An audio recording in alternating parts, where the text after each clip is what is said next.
बुद्ध के संघ सबके लिए खुले रहते थे। सब उनके शिष्य बनना चाहते थे।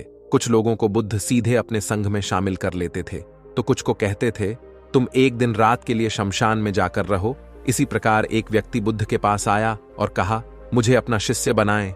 बुद्ध ने उस व्यक्ति से कहा, तुम्हें मेरा शिष्य बनने के लिए एक दिन पूरा श्मशान में बिताना होगा और तुम वहां जो भी सीखोगे मुझे आकर बताना होगा। उसके बाद ही तुम संघ में शामिल हो पाओगे। वह व्यक्ति यह सुन घबरा गया। उसने बुद्ध से कहा, दिन में तो ठीक है, लेकिन रात में श्मशान में रहना खतरनाक है। बुद्ध ने कहा, कैसा खतरा? व्यक्ति ने कहा, वहां भूत प्रेत होंगे, वो मुझे पकड़ लेंगे। बुद्ध ने कहा, क्या तुमने भूत प्रेत देखे हैं? व्यक्ति ने कहा, नहीं, पर मैंने सुना बहुत है। पर कुछ लोगों को देखा है जिनमें भूत आ जाते हैं, वो अजीब अजीब हरकत करते हैं। तब बुद्ध ने कहा, तो तुम्हारे पास यह सुनहरा अवसर है यह जानने का कि भूत प्रेत होते हैं या नहीं। तुम वहां एक दिन और एक रात गुजारो और फिर विश्लेषण करके बताना कि भूत प्रेत होते हैं या नहीं। अगर तुम्हें वह मिल जाए तो तुम उनका विश्लेषण करना कि वह कैसे होते हैं, और अगर नहीं मिले तो तुम यह भी जान पाओगे कि वह नहीं होते। तुम घबराना मत, वहां जो भी घटना होगी तुम मुझे उसे आकर बताना। व्यक्ति ने कहा, ठीक है गुरुदेव, अगर आप चाहते हैं तो एक पूरा दिन और रात में श्मशान में गुजार लूंगा। बुद्ध ने कहा, ठीक है, अभी तुम आश्रम में आराम करो और कल सुबह ही शमशान के लिए निकल जाना। बुद्ध ने अपने 4 शिष्यों को कहा कि वह व्यक्ति कल शमशान जाएगा, तुम उसके पीछे जाना और उस पर नजर रखना, उसका ध्यान रखना, पर याद रहे उसे यह बात पता न चले कि तुम उसके पीछे गए हो। अगले दिन वह व्यक्ति बुद्ध के पास गया और बोला, जैसा आपने कहा था मैं शमशान के लिए निकल रहा हूं।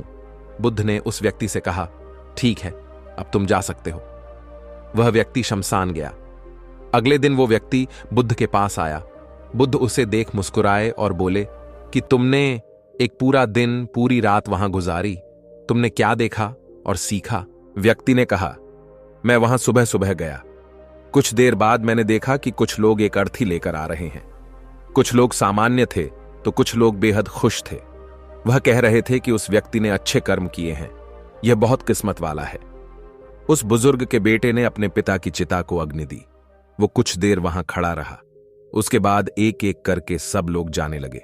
थोड़ी देर बाद वहां 2 और अर्थी आई है, जिसमें एक अर्थी किसी अमीर व्यक्ति की थी जो बहुत सजी धजी थी, उसमें बहुत सारे लोग थे, जबकि दूसरी किसी गरीब व्यक्ति की थी जो बेहद साधारण थी, उसमें कुछ ही लोग थे।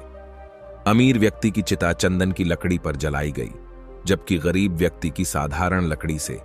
पहले अमीर व्यक्ति की चिता को जलाया गया क्योंकि वह अमीर था, जबकि बाद में गरीब व्यक्ति की थोड़ी देर बाद दोनों व्यक्ति की चिता को जला दिया गया।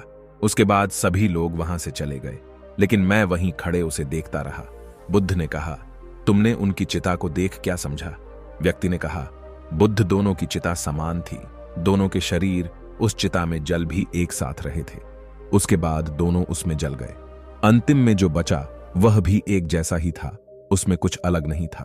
हे बुद्ध, उसके बाद वहां एक स्त्री की अर्थी आई।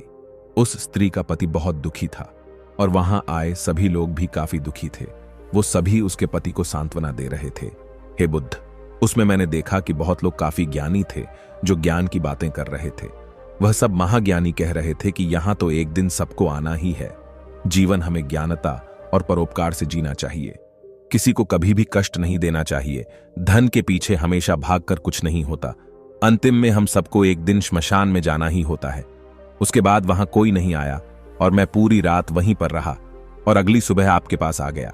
बुद्ध ने पूछा, तुम्हें वहां कोई भूत प्रेत दिखा? व्यक्ति ने कहा, नहीं, मुझे वहां कोई भूत प्रेत नहीं दिखा। पूरी रात मैं अपने आप से डरता रहा, पत्तों से डरता रहा, जानवरों की आवाजों से डरता रहा, लेकिन पूरी रात में मुझे कोई भी भूत प्रेत नजर नहीं आए। बुद्ध ने उस व्यक्ति से कहा, ठीक है, अब तुम जाओ और आश्रम में आराम करो। कल फिर एक दिन और पूरी रात तुम्हें श्मशान में बिताना होगा। वह व्यक्ति यह सुनकर बोला, आप कैसी बातें कर रहे हैं? आपके कहने पर आज मैं पूरा दिन पूरी रात वहां पर रुका। वहां पर कैसे मैंने समय काटा है मैं ही जानता हूं। अब मैं दोबारा वहां नहीं जाऊंगा।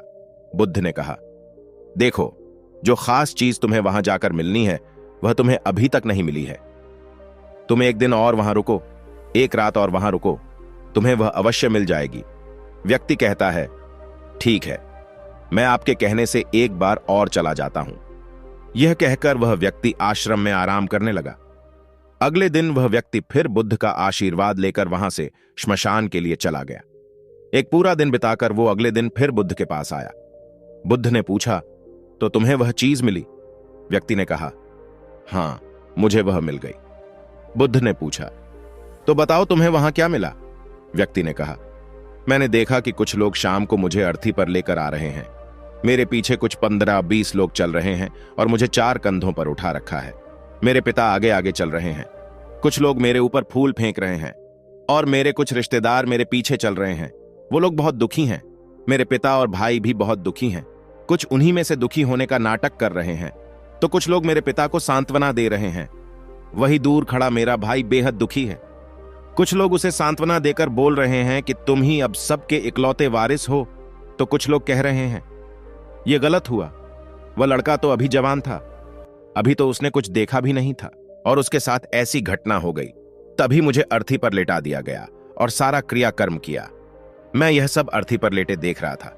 मैंने उस अर्थी से उठना चाहा, लेकिन मैं उठ नहीं सका। मैं सांस लेना चाहता था, लेकिन सांस नहीं ले पा रहा था, क्योंकि मेरे अंदर सांस नहीं थी।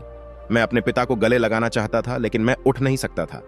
मैं अपने भाई को गले लगाना चाहता था, उसे कहना चाहता था कि तुम माता पिता का ध्यान रखना, लेकिन मैं बस लेटा देख रहा था, कुछ कर नहीं सकता था। उसके बाद मेरी चिता पर लकड़ियां सजाई जा रही थी। मेरा मुंह भी ढक दिया गया। मुझे अब उस चादर के पार कुछ नहीं दिखाई दे रहा था। फिर उसके बाद मुझे गर्मी महसूस होने लगी। फिर मैंने देखा कि मुझे जलाया जा रहा है। मेरे हाथ पैर जलने लगे, मेरी हड्डियां खाल सब जलने लगी। धीरे धीरे अग्नि और ज्यादा बढ़ गई थी। मैं वहां से उठना चाहता था। मेरा दम घुट रहा था। मैं सांस लेना चाहता था, लेकिन मैं ऐसा कुछ नहीं कर पा रहा था। मैं उस अग्नि में पूरी तरह खो गया। मैं पूरी रात खुद को ऐसे ही जलता देखता रहा। मैंने देखा कि अंतिम रूप से मेरे पास केवल मेरी राख ही बची हुई है। उस पूरी रात ना तो मैं डरा, ना ही मुझे डर का एहसास हुआ। पता नहीं कहां मैं पूरी रात खोया हुआ था और सुबह होते ही मैं आपके पास आ गया। बुद्ध मुस्कुराए और बोले कि अब तुम संघ में शामिल हो सकते हो, और वास्तव में ध्यान और ज्ञान होने के लिए ध्यान का बीज अंदर होना बहुत जरूरी है। वो बीज तुम्हें वहां कल रात मिला, जब तुमने जाना कि वहां सब कुछ नश्वर है। इस दुनिया में सभी व्यक्ति श्मशान में जाने के बाद यह तो देख लेते हैं कि सभी को वहां जाना है, लेकिन जैसे ही वहां से बाहर निकलते हैं वह यह सब भूल जाते हैं और फिर अपनी जिंदगी वैसे ही जीते हैं, वैसे ही कर्म करते हैं, वैसे ही अधर्म करते हैं, वैसे ही लालच करते हैं और वैसे ही क्रूरता दिखाते हैं, और जैसे ही श्मशान में जाते हैं सब धार्मिक हो जाते हैं। पहली बार जब तुम श्मशान में गए तो तुम भी उन्हीं ज्ञानी व्यक्तियों की तरह थे, जैसे कि वहां सभी महाज्ञानी व्यक्ति आते हैं। और जैसे ही तुम दोबारा वहां गए और आज वापस आए हो, तो तुम्हारे अंदर भी ज्ञान का बीज उत्पन्न हो गया है। हम तब तक जीवन को नहीं समझ सकते जब तक हम मृत्यु को नहीं जानते। जो व्यक्ति बीमार है वही स्वास्थ्य के महत्व को समझ सकता है। जो ध्यान का बीज तुमने कल रात पाया, अब उसे तुम्हें लक्ष्य बनाना है। ऐसा विशाल लक्ष्य तुम्हारे अंदर उत्पन्न होगा जो सभी को ध्यान की छांव से परिपूर्ण करेगा। दोस्तों, आपने क्या सीखा इस कहानी से कमेंट में लिखकर जरूर बताना और चैनल को सब्सक्राइब कर लेना। धन्यवाद।